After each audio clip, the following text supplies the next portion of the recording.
There's no Me Too without a Bridie Friedan. There's no Time's Up without a Gloria Steinem. All of this work the second wave feminism did, and largely, again, sort of uncelebrated or undocumented or forgotten. So I think that was, very motivating and totally motivating to have these same conversations that are going on today.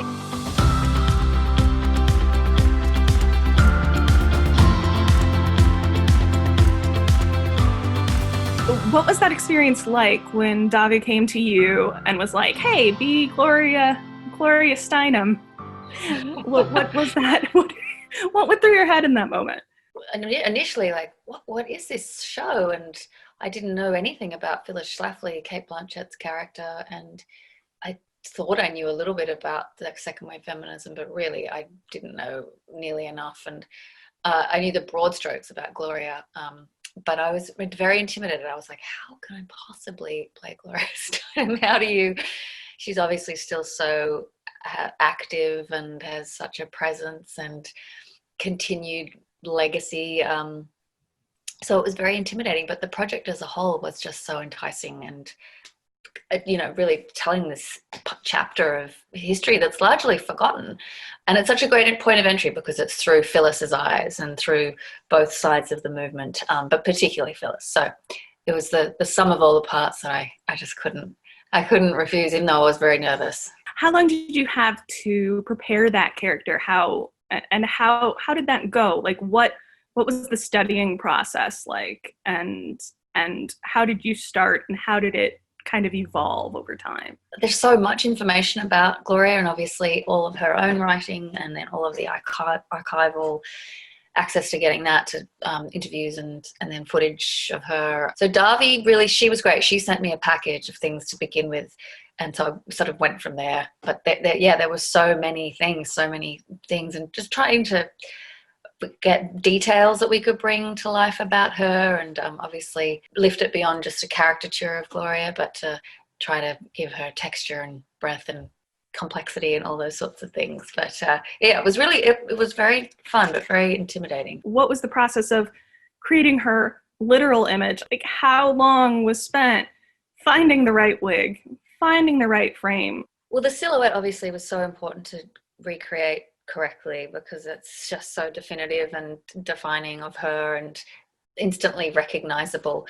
And obviously the hair. And the hair was great because it also went through so many stages of like the 70s and then the 80s and then all the different looks. The narrative of that is really, they did such a brilliant job. And Rick, who did my wig every day, was brilliant, and Marciel, who created my wig, was amazing. He designed Glenn Close's wig on Damages, which I'd always long admired because it was just extraordinary. And so when this came, I was like, please, can we get him out of retirement? I know he doesn't do that many wigs anymore these days, because he's so sought after, and he agreed to do it. So we were going up to Harlem and having a fitting and talking about it and just it's just about that texture because it was always so messy and had so much great texture in it. Did you empathize with some of the things that Gloria had to deal with? Have you experienced that before, sort of the discounting of your voice based on who you were a woman, or you were attractive, or things like that? Of course, yeah. That's like the human experience, particularly the gender experience, rather, of being a woman, whether you're shortchanged or you're not listened to, because I have had that at work, or I've had that in social situations, or whatever it may be, and you're not being taken seriously because of your gender. And then conversely, as an actress, of course, it's you're always being told you're not enough of this, too much of that, too little of this. It's this constant sort of scrutiny that you're under. So, but I've never had the amount of scrutiny that Gloria had. I mean, in the media, she was attacked from left, right, feminists, anti-feminists.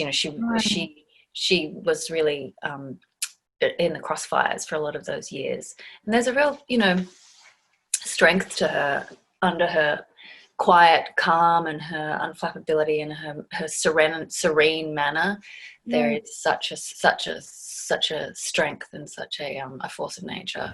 Wouldn't you attract a wider readership if you put Jane Fonda or Lauren Hutton on the very first cover instead of this octopus lady with face paint? It is not an octopus lady, it is the Hindu goddess Kali, and those are tears streaming down her face because she has to juggle all the demands of her work and marriage. You're so good with American accents. I regularly forget that you're not American. So what made this one different? Yeah, I started working with Kate Wilson, who I've worked with a lot. She's the head teacher of voice at Juilliard, and she's a great teacher and an incredible champion and so passionate about the work. And we started working on the voice really early on. I just wanted to dedicate myself to try to really emulate that sound, because it's very, very different and very, very specific. As soon as Gloria speaks, for me, I was, wow, it's such a specific sound, so Midwestern, and obviously her restraint in how she speaks is very informative of her character, and so that was really fun to try to discover it and yet have freedom with it, so you don't feel like you're constrained by, you know what I mean, by the experience as well. One of my favorite aspects of the show is the fact that it's kind of women all the way down, both in front of and behind the scenes. What was that experience like for you? Is it different than working on other productions, or is it just sort of rote? As an actress, personally, it's great to have scenes with so many other actresses. It's just so fun. I hadn't done that really since Bridesmaids I did Like a Boss with Tiff, and that was great, and there was her and I and Selma often, but not with this whole cast of women and this sort of murderer's row of actors of Kate. And I mean, I didn't get to work with Kate, but Margo, Tracy, Ari, Liz, Uzo, you know, it was extraordinary group. I had a thing with Sarah Paulson, so that was really fun. There's an anticipation in there when you all get to do those great days where we're all in a big group scene together. Secondly, feminism is imperfect, and one of my favorite things about the show is it doesn't shy away from that fact.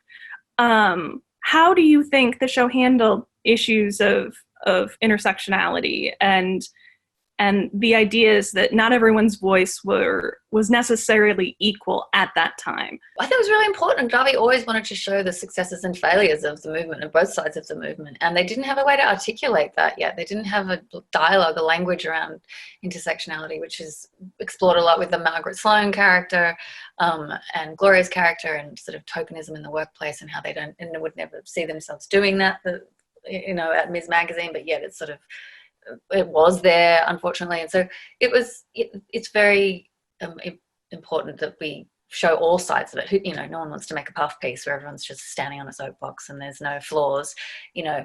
And there's a price for all these characters, whether it's Phyllis Schlafly, what the price was on her children or her life, or the price for Shirley Chisholm or whoever.